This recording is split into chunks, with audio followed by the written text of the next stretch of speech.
एक शाम प्राची टीवी पर सीरियल देख रही होती है। तभी उसकी सास वहां आती है। अरे सीरियल में तो ऐसे मग्न है जैसे आज रात का खाना पड़ोसी आकर बनाएंगे। मुझे पता ही नहीं था आपने अपने बेटे की शादी पड़ोस में भी की हुई है। हैं? मतलब? मतलब इस घर में सारा काम बहू ही करती है, आप तो सिर्फ खर्राटे मारती हैं। अच्छा जी, फिलहाल तो तुम आराम फरमा रही हो, चलो जाओ, ये मेरे टीवी देखने का समय है। आहा, इसीलिए मुझे भगाया जा रहा है। सॉरी, अब तो बिल्कुल नहीं जाऊंगी। प्राची की इस बात पर दोनों सास बहू के बीच टीवी रिमोट के पीछे बच्चों जैसे छीना झपटी शुरू हो जाती है, जिसके बीच श्लोक भी काम से घर वापस आ जाता है। हाँ, आज मेरी चूहे बिल्ली की जोड़ी किस बात पर झगड़ रही है? अरे तेरे बीवी मुझे टीवी ही नहीं देखने दे रही। अरे तुम्हारी मम्मी मुझे खाना बनाने के लिए फोर्स कर रही है। अरे वाह, ऐसे बेतुके रीजन पर तो बच्चे भी झगड़ा नहीं करते। अरे मुझे कुछ मत बोल, सब इसने ही शुरू किया है। हाँ हाँ, जैसे आप तो बहुत दूध की धूली है ना। अरे बस, दोनों चुप। प्राची जाओ, खाने की तैयारी करो। और माँ तुम छोड़ो, तुम्हें क्या बोलूं, शांति से अपना सीरियल देखो, मुझे दोबारा लड़ने की आवाज सुनाई नहीं देनी चाहिए। ऐसा बोलकर श्लोक वहां से चला जाता है, जिसके पीछे पीछे प्राची भी कुछ न कुछ बड़बड़ाते हुए रसोई में चली जाती है।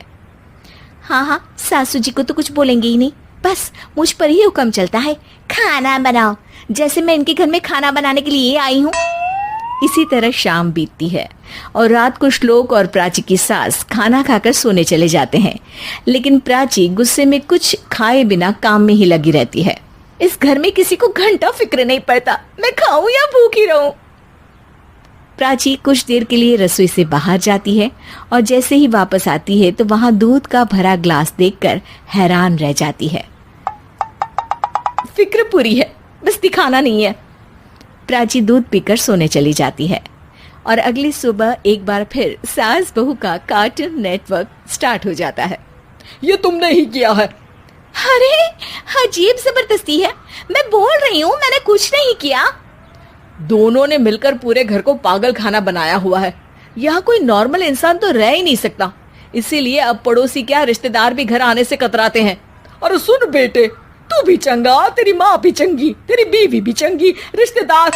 हाँ जी, आपको नहीं पता क्या, गंगाधर ही शक्तिमान है, रिश्तेदार ही। हाँ हाँ, बस समझ गया।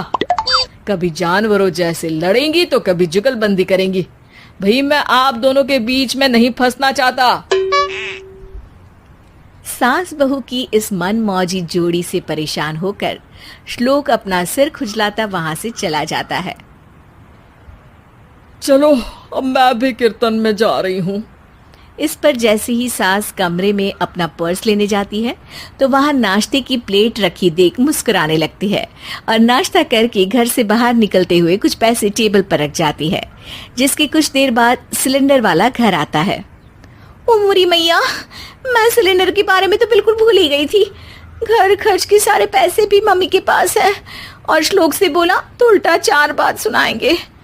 प्राची ये सोच ही रही होती है कि अचानक उसका चेहरा चमक उठता है और वो घर में आकर इधर उधर देखने लगती है।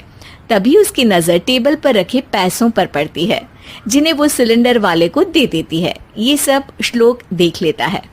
अच्छा बेटे, इतना बड़ा घोटाला, सबके सामने मैं तेरी दुश्मन और पीठ पीछे तेरी मेरी यारी। इस पर श्लोक एक प्लान बनाता है और शाम को सब एक साथ बैठे होने पर बोलने लगता है। माँ, तुम दोनों की बहुत लड़ाई होती है, इसलिए मैं सोच रहा हूँ कि प्राची को उसके घर छोड़ाऊं, इससे वो भी खुश रहेगी और तुम भी। अचानक श्लोक की ये बात सुनकर सास बहू शौक से उसकी तरफ देखती हैं। अरे ऐसे कैसे घर छोड़ाओगे, मुझे कहीं नहीं जाना। अरे तुमने बोला नहीं पर मैंने सुन लिया, तुम्हें मम्मी के साथ रहना अच्छा नहीं लगता, मुझे पता है। अरे वो अरे, जब बहू खुद कुछ काम बोले तो वो तुझे सुनता नहीं, और अब जो इसने बोला ही नहीं वो तू समझ गया। जब उसे नहीं जाना तो फिर जबरदस्ती क्यों कर रहा है? अच्छा, फिर आपको मौसी के घर छोड़ाता हूँ, बस अब आप दोनों एक घर में एक छत के नीचे नहीं रह सकती। मैं इस टॉम एंड जेरी की जोड़ी को और नहीं झेल सकता। है? ऐसे कैसे नहीं रह सकते? तुम्हें इतनी दिक्कत है तो तुम्हारा बोरिया बिस्तर पैक कर देती हूँ, लेकिन मम्मी जी कहीं नहीं जाएंगी। बिल्कुल यही सुनना था मुझे। अगर दोनों में इतना ही प्यार है फिर हर वक्त ये लड़ाई का नाटक क्यों करती हो?